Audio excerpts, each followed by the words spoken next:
in the middle of her apartment? What if she was in the bath or on the toilet or just hadn't wanted to answer the door? For God's sake, Poppy, don't just stand there. This is why I've got a key, in case she doesn't show up one day. She's got one of mine too. The grumbling voice was a shield. Mary hated to admit she was old. I took the keys. Even so, I knocked loudly a few times before I let myself into Daisy's apartment. The lights were on. That was odd. I flicked switches off as I went through to the lounge room. It was beautiful. I'm always astonished at the difference decoration can make. Daisy's place was exactly the same size and shape as Mary's, but it was a different world. She had painted it a deep rose with white woodwork, feminine and sophisticated at once, and the furniture was French provincial antiques, real ones.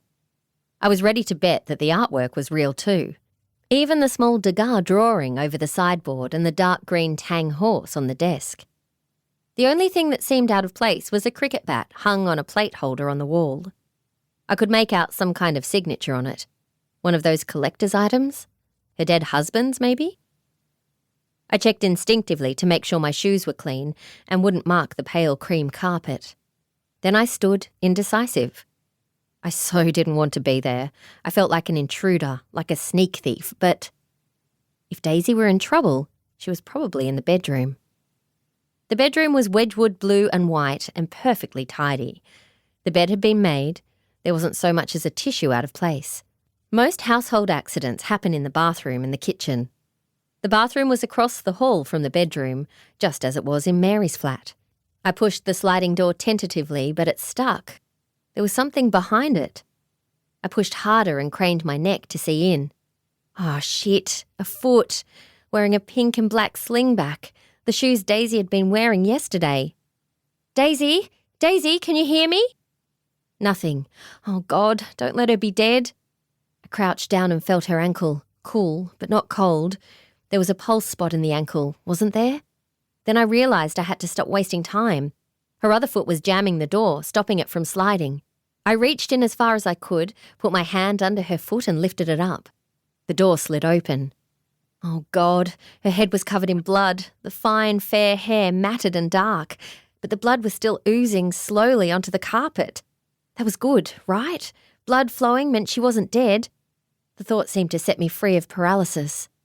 My phone was in my bag still back at Mary's.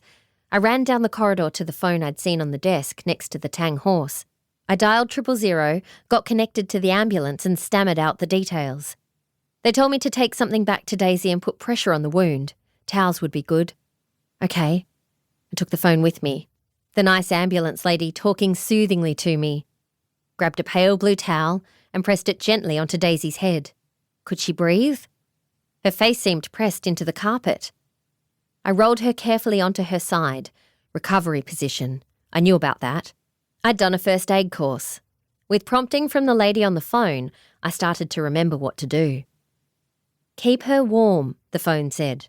I pulled 2 more towels from the rail and tucked them around her. She was so pale. The blue bathroom carpet was soaked. Is she breathing? The phone asked. Yes, she's breathing. I resisted the impulse to put the phone to Daisy's lips so they could hear for themselves. That's good, dear, the phone said. Yes, good. I kept up the pressure on Daisy's head, and it worried me that she didn't wince or react. Surely it must hurt. The bath was in front of me, to the right as I'd come in the door, and I saw there was blood on the edge. She must have fallen and hit her head. Falls were the second most common cause of accidental death after car accidents, particularly among the elderly. So why was I so surprised?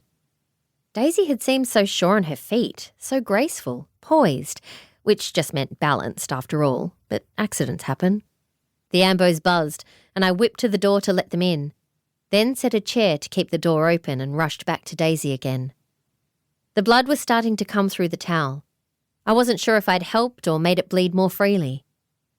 A minute later, the ambos were there and they gently slid me out of the bathroom and set to work. I wasn't needed in there. Then I remembered Mary. I just have to tell my auntie, I said. I'll be right back. As I ran out, I saw that I had left bloody footprints right across Daisy's beautiful carpet. It made me want to vomit.